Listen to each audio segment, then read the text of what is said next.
Hey everybody, it is the Modern Dad Council. Real excited. We had a really great show last week, and we're doing a little bit different of a format this week. So hopefully, we'll get a little bit more time for everybody to get their 2 cents in, I guess, right?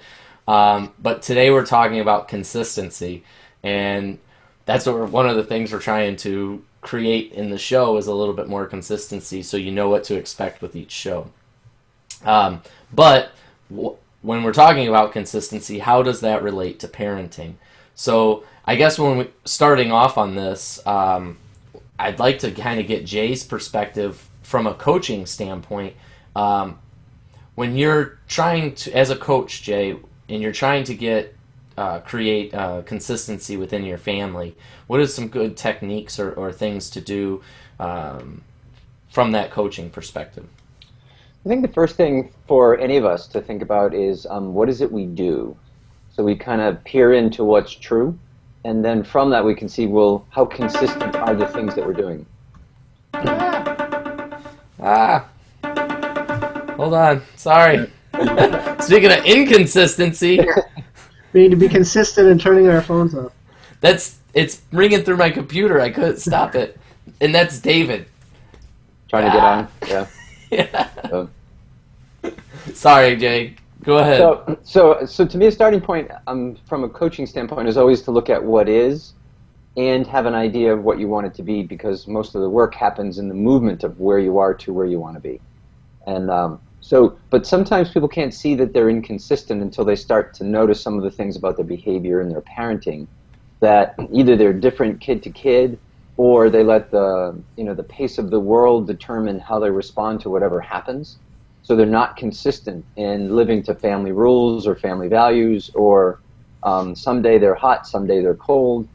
Someday that's permissible, and other days that's not permissible. And I think setting that up it really creates a big problem for a kid, because they never know what comes next. So the power of consistency is the ability to manage your own responses. And I think it also helps our kids learn that someone who's a little bit more tempered in their responses can manage a world that constantly changes without getting all flagged out or wigged out by it. Oh, that's awesome. Um, so, does anyone else have a comment that they would like to share in regards to what Jay just shared? Um, okay, I'll pick somebody. Hey, Thomas, could you kind of share something from that? I'm trying this out, so if you don't put your hand up, I'm calling on You're you. calling on in the back of the room here, hiding from your dress now. Right. So, well, I think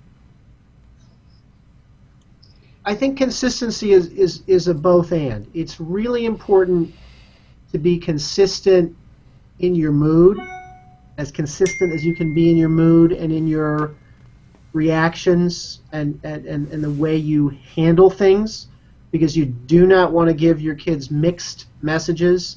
One day they do something and, oh yeah, that's great. Next day they do sort of the same thing. Yeah. So that's where consistency is important. It's consistency in your approach. But the flip side of that is that you really have to be flexible. There are three, or some people think four, styles of parenting. You've got authoritarian, authoritative, permissive. I guess the fourth one is uninvolved. And I actually have a colleague at the Good Men Project who's working on a piece now about how she uses all four of those styles with her kids. And her kids both have some special needs. But whether your kids have special needs or not, I think that you need to have at your disposal the full range of parenting options to deal with whatever it is. So consistent in your values, consistent in your approach to things, consistent in, if your kid expresses prejudice in some way, coming down on that and nipping that right away and saying, that is not who we are, that is not who you are, that's not what we're about here. But flexible in the way that you parent and discipline and guide and coach, because not only is every kid different, but every situation is a little different too. Absolutely. And that's what Jay just mentioned, that's your parenting toolbox. I call it the tool belt. You want to have as many different tools as you can to address different situations. Hey, Eric, could you share your perspective? Well, sure. I feel like consistency is one of those interesting words, because my new way of being, and I don't know how new, but like I want to be present with my kids, and does that mean, I feel as though I'm transitioning from, ruling by policy, which I used to do. Like I used to say, this is the set of rules. This is how I'm going to just be consistent. I'm going to follow through on, the kind of consequences that I offered, as a result of things not getting done. But consistency for me is like getting back to the present moment, and just making sure that that I'm only using this situation's energy to be consistent with, or to be in. So I think it's just a really it's a word that sounds simple, but I think it has so many different meanings.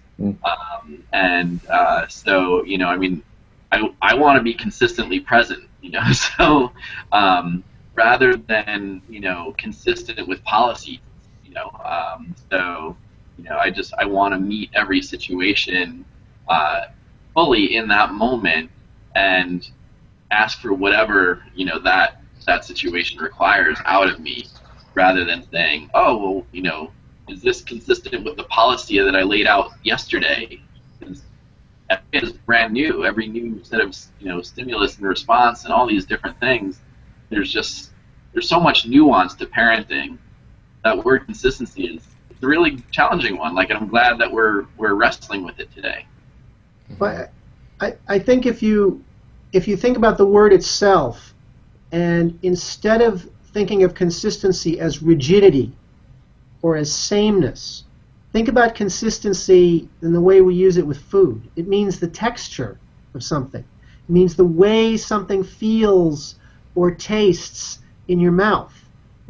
Like the consistency of, I don't know, Jell-O or pudding or, whatever it is. So that's kind of the way I see consistency, is I want to create that same sort of texture or feeling, for my kids, so that, they know that, I mean, my son knows if I pick him up from school, like we're probably going to go get a hamburger or a cup of soup or something like that. Or he knows that if he comes with a question about something that happened in school, that I'm not immediately going to go off on him or come down on him. And that's kind of the mood that we create. But then within that, again, you can go back into that parenting toolbox and pull out whatever sort of method or tool you need to address the particular situation. Great point, Thomas. I love that idea of thinking of consistency as outside of the word being consistent, but the substance. That's cool. Very cool. Tommy. So coming from our whole blended family, it's really hard to have consistency, because we have 3 kids. They have the girls have down the street, they live at another house. My son lives about an hour away in another house, and then when you get them all under your roof for the week or for the weekend, it's really hard to have consistency in the other parenting homes. So you guys are talking about the tool. I've always loved the toolbox mentality, and I will admit my wife's toolbox is way bigger than mine. That's another show. When we have, keep it clean there, Tommy. No, serious. I'm serious. What? Where was I? Colorado. The hardest thing is when we do have the kids, all under the one roof for the week or the weekend, because they've got different, rules in their households, and then they come here and we've got, different rules. So I feel for the kids these days because you get bounced around from house to house to house. Thomas was really nice to let me write an article for the Good Dad or the Good Men Project about how I hated the holidays, because kids these days have to be bounced around, especially during the holidays, go from one family member to another family member, and then it's just crazy. So for us, consistency is really hard to, I don't want to say maintain, it's just hard to have consistency within consistency in our blended family. Right on. Really good point. Because I deal with those same issues. Right. So, Jay, did you have something? Yeah, I was just thinking that, maybe what I'm hearing coming out of this is the difference between routine and consistent. And maybe routine is what we don't want because the world keeps changing. But what we want is something consistent that says you can always count on me. You can always know that you're loved. You can always know that you can call about anything. You know that we can always talk about anything. That the consistency that they look for is our own ability to manage our own lives. That my dad isn't this irascible person today, some kind of nut job, because somebody said something and now he's a mess. So our ability to be self-aware and self-managed might lead very well to helping create an environment that's consistent for our kids. And the consistency might be, we're a smart family, we pay attention to details. We do our homework and we read when everybody else wants to be on a violent video game, right, Eric? We're ones that don't do that. To me, that's consistency. Day in and day out, I don't change because somebody around me has a louder voice than mine. That where are the rules, not the rules, but the guidance that we create for our families, because the outside world will try and move them. So consistency, I love that we're talking about it. How can we be flexible? Eric, great point. How do we be flexibly consistent? That, as the world is moving, we get a chance to talk about it and then adjust collectively what our values are in relation to that. And maybe consistency is all about our values. Our ability to say, in our family, here's what's true. And maybe kids get to have a voice in establishing what those values are, so they are part of the ability for us to live consistently. They have a voice. Awesome point.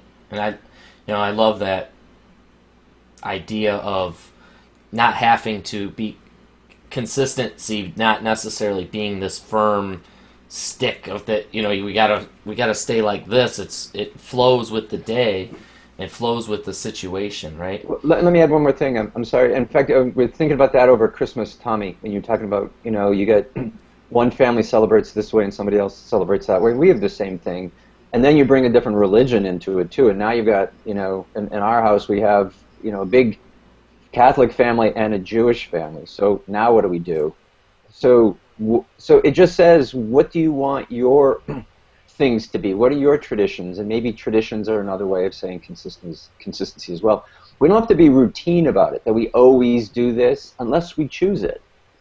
But the consistency part, I think, says there's some fundamentals of beliefs that sit behind what we do that we don't change just because the world says change. And so, I throw that out to the other dads saying, how do we create some consistent behavioral guidance so that people get to show up healthy, happy, and successful in life rather than pushed around by a noisy, pushy world. Beautiful. Eric, did you want to chime in? Do we got you still, Eric? He looks frozen in time there. He does. Okay, so I have something. Yeah, I have something on that, which is that, as we talk about the modern dad, part of being the modern dad is being willing and able to break out of some of those older, rigid roles, to break free of a form of consistency that was limiting and didn't allow us a more nuanced or broader range of responses to what our children are doing and what they're coming to us with. If your ideas of being a man or of being a dad or that I have to do this or that or whatever it is, then you're stuck in that consistency. But the modern dad is not stuck in that at all. The modern dad has the values and can let the child, sort of grow into himself. I was on a call a few minutes ago with some of the writers from the Good Men Project, and one guy was saying that he grew up in New York. His dad was one of these tough guys, and you got to be cutthroat in business. Basically, if you want to make money, you have to be a prick. And so it took him a long time to learn that he could function in the world and make money and have a good living and be a decent person and do it completely differently, that he didn't have to be that way and fit into that model. So I think it's part of consistency is being consistently willing to open up to new possibilities as well. Yeah, that kind of ties in. Eric had kind of brought this up, that one of his things was he wanted to be consistently present, and I think that really touches on your point, Thomas, that the more we show up consistently present, the more open we are for those opportunities to come into our lives. Exactly. So, yeah. Tommy, did you Well, you bring up a great point there, Chris, because I know, you and I have talked about this in the past, but, spending time at your kid's school, I mean, I love going there and just hanging out with Connor at lunchtime, because they're in their own world, they're in their own element, and they are so goofy, and it's wonderful to watch. And, I think that's a great point, is that being present and being, as a modern dad, I think I've learned a lot of stuff from my dad, who I wouldn't consider him, back then a modern dad, but, he would come and, chaperone, field trips, which back then, that was, the 70s, it really was unheard of that you would have a dad chaperoning. You were so used to seeing the moms, unless it was one of those times where we were going to, a Cub baseball game, then yeah, you would get maybe one or two more dads. However, when we go hit the museums, or we went to see how potato chips were made, things like that, it was always moms. So I think, again, being present, being, in our kids' lives when we have those opportunities to actually be there, is just going to, help them with their own consistency down the road if and when they have kids. Yes, so it seems like really what you're kind of getting at there is it's not just the consistency of being there, because when I was growing up with my dad, I was at his house consistently every other weekend, but I wasn't doing things with him, right? So it's kind of, or as a family we weren't doing things. It was like Dad's watching TV, we're up in our room playing. So there wasn't that relationship. Is that, Jay? Did you? Well, I think you lead into something else we can talk about too, and we're starting to chat about it on the right-hand side of the screen here, about family meetings. What there's consistency, I think, in behavior, but there's consistency in structure too. And what are the things that we can give our kids in order to help them navigate life? That to me, that's also fits under this consistency as well. We had a lot of kids in our family, and my parents were able to ensure that we didn't run amok by, this family meeting thing that it's funny, I hated it as a kid because I didn't really hate it, but there were points in times that we did everything around it. We had New Year's resolutions, we had all of the big issues. I remember sitting down and deciding the name of my youngest brother via family meeting. That, my mother was in the hospital back then, my mother was in the hospital, my dad was like, probably at this time tomorrow you're going to have another brother or a sister. What do we have for names? And we talked about, now, it isn't that it's just about that, but there was a consistent process to handle family things. And I think that's really missing from a lot of today's a lot of today's world, that we're so connected to things other than to each other. And when I take a look at the family meeting process now, it gave everybody the ability to have an opinion. it gave everybody the ability to be heard, and it allowed us to leave all knowing what's true. I mean, if that doesn't set up consistency for the family. So, I mean, it's really nothing more than a really good business meeting if you're in the business environment. How are you meeting on a regular basis to always know what's true, give everybody a voice, and always feel heard? And in that, we get to create some really great structure that allows information to move and people to be heard. And I think that creates the possibility that we can talk about values and we can talk about important things so that we can become a consistent family. And maybe it's technology that makes us look like, you know, a radio wave now. We're up and down and up and down. And the building into some structure, which I know is why, you know, back then we used to say it was so important that everybody ate dinner together. And the dinner together was another version of a family meeting. It was just everybody together talking about things that matter. And it's that getting together, talking about things that matter, creates some structure and some consistency that kids know, in fact, what's coming and what to do next. Awesome point. You know, your dad, did he just learn this because he was you were a big Italian family and this is what big Italian families did, or Yep. is that? That's all I know. You know, so the way I grew up, that was the way we grew up, and I imagined every family was doing this. Only to find out not every family was doing this. No. And we were not the real loud. It's funny, our last name means loud, and we were loud because there were a lot of us. But at family meetings, it wasn't like outrageous screaming that you just imagine some ethnic family is all, you know, lunging across the table at each other. It really wasn't like that.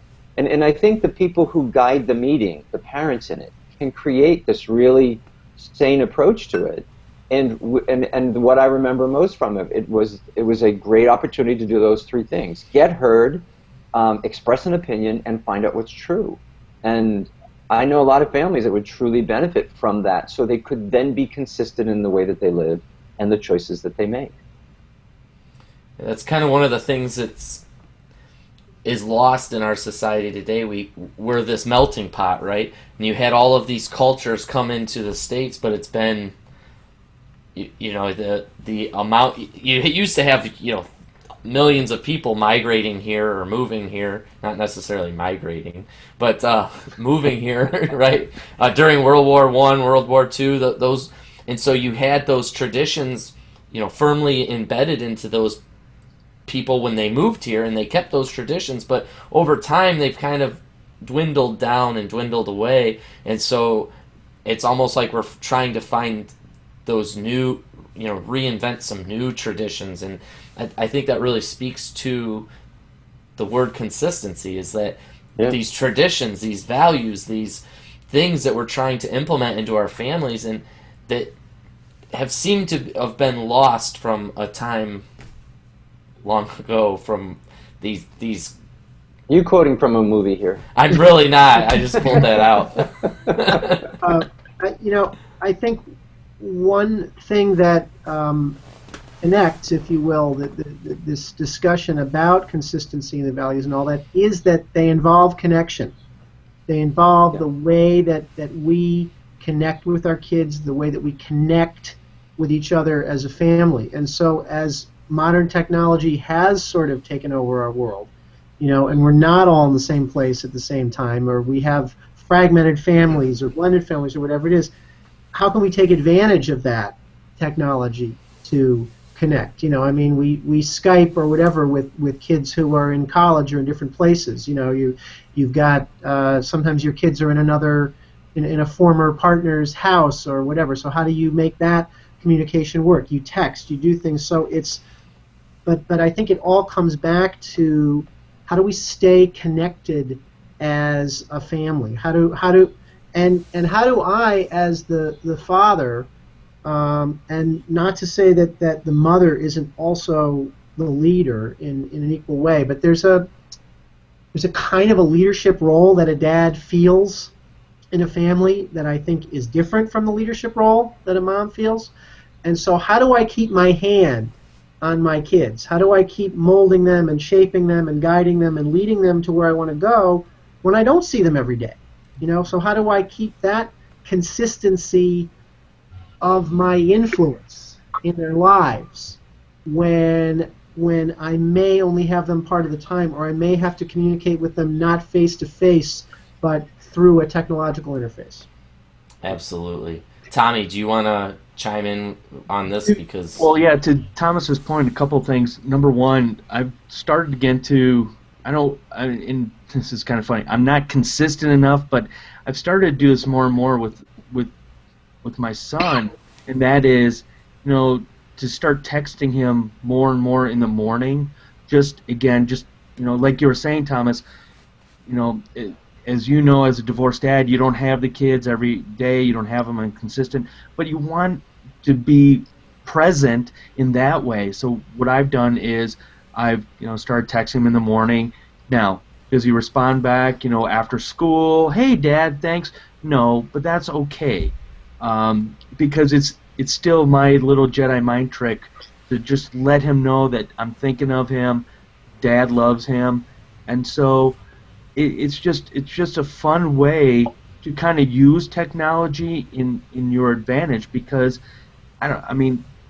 it's kind of a might be a little mean just to say, hey, Dad's still here too. I know you're going to your mom's house and live there, but hey, Dad's still here too. So I try and use technology as as the best I can, but it goes back to what Jay was saying as well, is family dinners are so important. When we can have all the kids and my wife, and rule is turn those phones off, we turn the TV off, and those for me are fun times, because I love watching the kids interact, and it's even funny when they start getting mad at each other, because it really does feel like a family setting.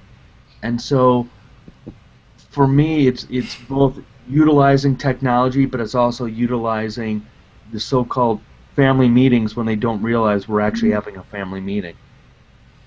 awesome. Yeah. And Eric, I'd kind of like to get your perspective on this, being that you're a divorced dad and dealing with that situation as well. You have something you want to add? And welcome back, by the way. Or maybe not. Psych! Are you there, Eric? Oh, It's okay. Eric's stunt double. Well, in that case, I think we'll go to the next stage, right? Oh, man. Sorry, Eric. Jay. Oh, he is there. I can't. You're really chopping it out. But so we're gonna move into Jay. Could you kind of give us the perspective of what do you do? Once your kids have grown, moved out of the house, like how do you maintain consistency at that point? So maybe even go back to like when they're off to college. How do you maintain that consistency in their lives at that point, at that stage, and then even further when they're starting their own families? So I think here's where the benefit of consistency really plays. So a family that's been very consistent in helping kids, whatever it is that they do and how they grow up, whatever the family's guidance is for self-awareness, for world awareness, for family values, for personal values, that the consistency of everything you've done is what propels them to step out to the world and be successful and fine. So there's an awful lot of, I think, we get to see the benefit or the consequence of what we did and how we did it when our kids get older. Because what we see is, have they learned how to approach the world in a consistent way as well, or are they all over the planet? And so to me, we have the luxury of technology. Back when I went to college, we didn't have the luxury of staying in touch with our kids. So maybe, Tommy, the blended family is giving you some practice on what it's going to be like when the kids move, or anybody who's going through a divorce situation where sometimes the kids are with you, sometimes they're not. It just requires you to be stronger, I think, and more defined about what it is going to be like when they're with you. And when they grow up and they start bringing home boyfriends or girlfriends, and you start to watch whether the things that you guided them in, or hopefully you guided them in, start to show up, you then start to look at that relationship and reevaluate what is consistent dad of a grown and married person now mean. So I think we're always evolving. So maybe we're back to Eric's point about being flexibly consistent. That we hold on to what it is that we truly believe about how families act, how they stay in touch, what really matters. I don't think over time that really changes that much. What I think changes how it exhibits itself as the kids move through their stages of life. And I think for a kid to come back to a parent and always see that they're about the same thing, about valuing your siblings, treating them kindly, making a point of always being at every family event that you can, living according to whatever it is you have decided as your ethics or your values are, that no matter what goes on in life, they come back and see that you are still saying that. That creates ability to, as they navigate an even bigger and more confusing world because they're out on their own, that they have something that they get to rely on, that they get to lean back on and feel strong. And like I said at the beginning, in a world that is really trying to move them in the way the world would like, and they're at this constant battle all the time about what's right for them versus what the world says is right for them. Wow. Yeah, that's awesome, Jay. Now, Eric, did you want to, are you there now? Do we have you? I see you guys. I hope you have me. Do you have me? I do. You sound like you're in a cave, but we got you. That's a whole nother episode. But so I guess I wanted to get back to what was stirring inside me earlier on, which was, I used to believe a lot in consistency, and when I was first separating, I used to think that the best thing to do for the kids' transition, things as close to what the other household looked like, even though it was a different environment. And then I realized one of the reasons I'm getting divorced is so that I could be a different dad, with my kids when I'm with them. So I feel like there was a big kind of turning point where I was just like, oh no, like consistency is actually not what I want. So like, in terms of, transitioning and, Tom was talking about like just the two different households, or maybe Tommy was talking about the two different households. I felt like it was important to say, this is what our time is going to be like, and this is what it means to be with Daddy, and it's okay. Mom's house is gluten free. My house is dairy free-ish. And like, I'm just sort of a very, kind of less than charged, for instance. But there are other more charged, for instances, including violent video games or video games in general. So and I think that's the big challenge within the 50 to 60, maybe even 70% of families are going to be in blended scenarios, and so we're going to have households, one household that loves violent video games and one that doesn't, and that could be a way that we argue, or it could be a way that we just accept and we say, you know what, I can't control your behavior. It's just that they're not going to be in our house. Like they're not going to be here. When you're with me. So I mean, I feel like, and that's kind of the way that I've become newly consistent. Is that like they just know that I'm not gonna worry too much about Wi-Fi needs, and making sure that they stay, online. I'm gonna be more about them being present with me. So like, and that's the biggest gift that I can give them, is the biggest, and it's also the biggest gift that I can receive from them, is just to be with them and to like Tommy said, watch when the kids get upset at each other and like kind of enjoy it, and just feel like a family unit, and like at least we're talking to each other and not isolated with a device, kind of separating us. So beautiful. Yeah, that's, I think a really key point there is that presence, right? We keep coming back to that, and being consistently present, if you can accomplish that, that's about really the most consistency that you really want to have with your kids, because when you're present, you're allowing for all those other things to kind of fall into place. I knew when I was raising my ex-step kids or ex-bonus kids, I don't know what to call them anymore. It's a rough situation, but that was one thing with discipline. I always was like, their mom, no discipline. Me, boom, I came down with the sledgehammer, and it was law. And if I was home, they knew, the boundaries, and with mom, they did whatever they wanted when I wasn't here.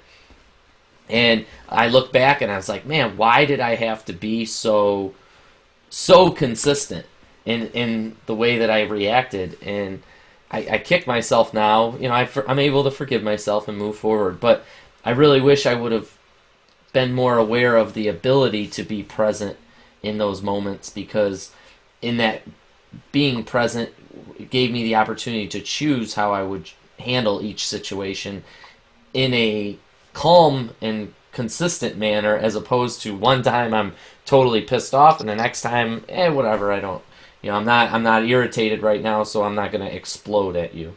And that kind of goes back to the whole react and respond situations as well. So, and Thomas? I think asking ourselves where we need to be present and how we need to be present, and doing that consistently, because so many men are obsessed with work. So it's like you're talking to your kid or whatever, but you're checking your email and you're this and I got to do this because it's important or whatever, and so you're being present in a place that's important, but you're not being present in another place that's also really important. And that split and that feeling of, oh my God, I got to respond to that email, but oh my God, my kid needs me right now, is really hard. And I think dealing with some of these splits in terms of being present can be really difficult to do, because you feel torn between one and the other, and how do you say this is more important than that? And of course, really your kids and your family come first, but then you think, but I'm providing for them, by doing this. So you're torn, and I think that having an internal discussion with yourself about how you consistently deal with those boundaries, and whether you set the boundary on one side or whether you set it on the other, so that your kids also know, well, you know what? If I say to you, I need 10 minutes or whatever to address this, then you have to understand, I need 10 minutes to address this, and then I'm all yours. Or same thing with, your work or whatever. If you draw a boundary in your workplace, you know what? If I say I got to leave to take care of my kid or to do this, then I got to leave. And if you don't like that, and if, then maybe I shouldn't be working here. I know that it isn't necessarily realistic for everybody, but what I'm getting at is an internal consistency of where your priorities are, so you can be present in those moments, and so you can wall off those spaces so you can occupy them fully. Jay, do you have something coaching to add to this from the coach perspective? Well, I think I'm always thinking coaching. Because it's been a big shift for me to try and shift out of telling and go into asking. So I'm trying to develop that habit of doing that. And I guess the asking thing I would do here is, what are the values that I want to model? And maybe, Thomas, that's what I'm hearing, and what you're saying is consistency is about our ability to define.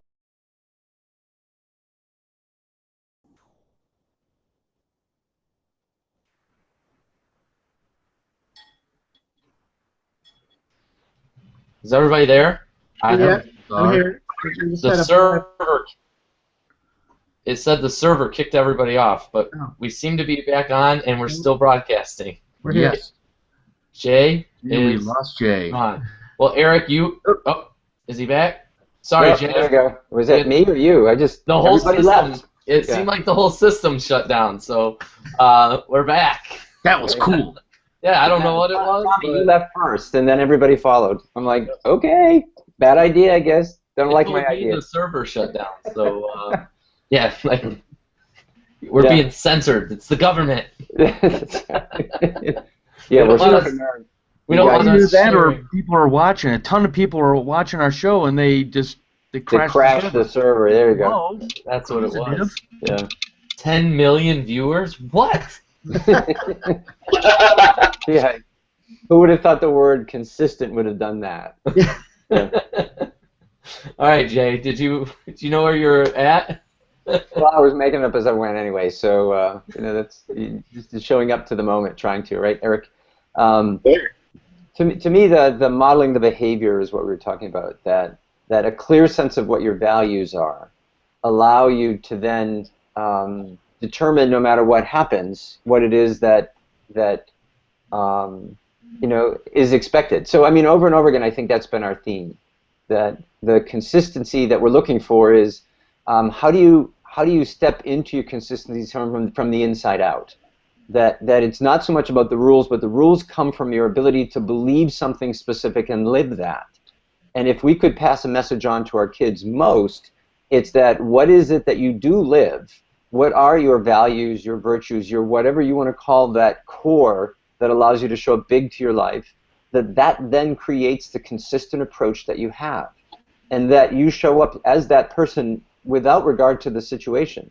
You don't change your mind because it's easy. So if work says you have to work, but you have made a commitment to your family, you have a value that says, I'm trustworthy and I live to my word. Now, what are the ways that you just come up to a perfect coaching situation, says, okay, in this situation, what are my choices? Well, my choices, I have to live consistent to my values. What are those? Okay, well, that means I have a conflict. How do I want to solve it? Don't have to have a meltdown. Don't have to lose my cool. I can simply think through, okay, what are my choices in this point? And I think in the ability to do that, to live from the inside out, creates a huge message for our kids to then take consistency into their life. Consistency isn't I do the same old thing. That's routine. Consistency is I understand what I'm about and I deliver or live that because it guides all of my decisions in every place. Work, life, relationships, faith, the whole thing. Yeah, that's awesome, because if you could truly live that, no more Xanax and all this stuff, these medications, you feel you take that awareness and you apply it to your life. Now, Eric, I know you had before we shut down, you had chimed in that you wanted to say something. So, do you remember what that is? Well, I mean, there's a few kind of threads that I'm excited about, and one is, I feel like consistency isn't what we do; it's how we do it. So I feel like, that's the kind of borrowing from what Jay was saying, is that like, it's really the how. What energy do we bring to the situation, and I feel like there's just been such a theme on like how to live a values-driven life, and I mean, and there's so much available in that, you can be really present, once you know what your values are, and it makes sort of like go no-go decisions so much easier and so much less charged, and so I feel like it's going to be important going forward, and I'm looking forward to like a values creating meeting with my kids and say like, what are we about when we are in this unit together, and what is going to be the biggest the priority, like how do we prioritize our values, because sometimes our values are in competition with each other. So like, for instance, today it's snowing, it's snowing a lot, and I may not be able to get out to the bowling alley where I promised my son we would go in order to live into his birthday present, and so I can after this conversation I can say to the kids who are off from school today, I can say, well, we can do this together, because if we prioritize bowling, then we're going to have to shovel. And if we all shovel, then we can all, get to the bowling alley, assuming that is open. But you know, I mean, I just feel like the other thing that Thomas brought up or Tommy brought up was just that, like, you know, sometimes as dads we're torn between, you know, being the good provider, you know, parent, whatever it means to be that dad, and, you know, what does it mean to really be present with our kids? And, you know, I want to live in a world where that's not a trade-off. Like, I've already made that decision, you know, because, you know, there's enough research that says, you know, multitasking isn't good. You know, we ought not to be checking email while we're watching our kids' basketball game. You know, and or, you know, worse yet, in a conversation with them that, you know, so I mean, I'm just going to share a story that just happened yesterday that's like really raw, in that my daughter and I, you know, we tend to go to the BJ's and we do samples right after she gets off the bus. But my two older kids didn't have school yesterday, so so I took them to BJ's to do samples before Alana got off the bus, and I'm like, well, we're gonna go back to BJ's and do samples, and she was like livid, and she's like, you know, you mean like you went to samples without me? You know, like, Dad, that's our thing, you know, and I'm like, yeah, I did, and, you know, we had this like blow up moment in the aisles at BJ's, and I said, you know what, Alana, I am so glad that this means so much to you, you know, and for it to mean that much to you, I will preserve it as sacred too, you know, and so like we really, you know, we really did, you know, kind of, we got present in that moment really, really well, and it was such a beautiful moment, even though I was being called on my inconsistency. You know, and thank God for our 9-year-olds, you know, to call us on ourselves and, you know, be our teachers. Beautiful way to show up to that situation. I mean, really, right? I mean, that's just awesome. High five. Yeah, right? Yeah, that's cool. Because, I mean, you took something and now to me, I'm like, you know what, this isn't your thing, get over it. But no, you said, you know what, this can be our thing if it means that much to you, and how cool to know how important that is to her. Well, and That's awesome. What's so great about that, Eric, is you did two really important things in one statement. You validated her feelings. You know, that you recognize that this is important to her, and so you joined her. Actually, really three things. You validated that it's important to her. You joined her in her being upset about it. So you didn't shut that down. You allowed her the space to be upset. But you didn't get defensive. And that's so key. I mean, we don't have to defend our parenting decisions. I mean, yes, we have to justify them according to our own internal compass, but we do not have to defend them to our kids, because that gets you into a lot of trouble when you go down on that level. But there's a beauty in not being defensive either, because it immediately diffuses conflict. When you go on the defensive, you're immediately setting up a conflict situation. And so if you don't defend, you say, you know what, you are right. I understand how important this is to you. I messed this up, you know, and just, you know, I'm not perfect, and just move into that space. That's so great. Beautiful. Beautiful. Well, you know, guys, the time's getting close. I think we got a lot of food for thought here. Jay, do you want to close with some sort of coaching phrase? You seem to really do a good job at phrasing that. Thomas did a pretty good job there too, but I always like putting you on the spot, though, Jay. Thank you. You know, coaching phrase. Well, coaches don't use phrases; they use questions. So right, a good coaching question for the people out there watching. Yeah. Maybe the question is, what would it take for you to be consistently true to who you are? You know, that kind of question. That consistency isn't about the day-to-day necessarily, unless that day-to-day allows the bigger level of consistency to happen. So maybe the consistency thing is You know, what is that thing, and what about your life? What are the things that have to be consistently in place in your life to ensure that you're feeling capable, competent, and present in your life? And maybe consistency is more. I'm still convinced it's more about the inside than the outside. That the tangible representation of it shows up in the rules, maybe, that we guide people through until they're ready to make their own rules. But what guides them through any set of rules are what their own set of internal consistent compass is about what they do and how they do it. So you had said this earlier. I wrote it down because it hit pretty hard. What are the values that you want to model? So, you think that's a good wrap up? I do. And yeah. First of all, it's a question, so already we're good. Yeah. So, right.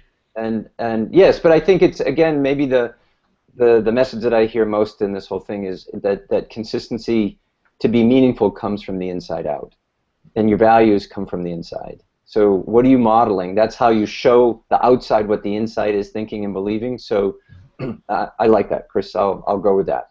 Okay, cool. Well, I looked down and I was like, oh, that's a sweet question right there that I wrote down earlier. And it seemed like that's what you were getting at. So awesome. You guys, again, thank you so much. This was a phenomenal show. I think for being the trial run of our new format, I think it went pretty well. So, you guys can all talk now. Go ahead. No, now we're used to typing things in to be asked to be talked. Right. Wait, I got something I want to say. Yeah. I'm sorry. At the beginning of the show, I was not showing up present. I had text messages coming in. Everything's chiming. I'm like, ah! Finally, I just shut the phone off. I said, I'm done. Yeah, don't be inconsistent, Chris. Right. Like I can't handle all this stuff. Well, it's really hard, but what I find is that when you do step into a space and you push the other stuff out, you enjoy it so much more, and you do it so much better. Yep. Absolutely. Because you're present in it. Otherwise, you're scrambling. You're always like, well, I'm doing this, but I really got to do that. But wait, so you're like the neurons are all firing all over the place, and you're not enjoying doing any of it. Yeah. Right. That's at first I'm like, maybe this is going to be more of a chore. I'm going to have to hire somebody to come do the monitoring of the show and take care of all that stuff so that I can be present in the moment and be part of the show. But no, you did fine, Chris. Yeah, I think that's the key. Is I got to just shut the phone off. If people can't make it, hey, sorry, David. But I think that's right. I mean, Tommy, you said this too. With the times when everybody's sitting at the table, turn the rest off. We don't answer the phone now. There's nothing that is as important as this. Yeah, hold on. I'm getting a text right now. But maybe that's the thing. I think you had a great point, Jay, but... That's all right. Keep doing that. I'm old. I'll forget it. Get that selfie, Yeah. I was thinking that too. Hey, while I'm here, I'm going to take a selfie. So maybe the thing to think about is what could be more important than this? And if there is something more important than this, then you should be doing it. Otherwise, this is what's most important. Turn the rest off. Mm-hmm. And in that, maybe we'll all show up a little bit more present. And I think if we pack a bigger brain to these things, think of what we could create in it instead of the distracted habit brain that's running in 72 directions that's not present anywhere. That's true. And, technology gives us so many advantages in that area now. I mean, you used to have a phone in your house, and if someone called and the phone rang and you weren't there, they didn't talk to you. Then you got an answering machine, and you played the tape. Then you got voicemail. Now you can have a ringtone or whatever so that, if it's your kid calling. And if it's anybody else, don't answer it. Right. Yeah. Very good. Awesome. I'm going to send out an email for the next episode. Let me see. Hold on. I got it right here, so I wanted to get this out. I can stop recording now.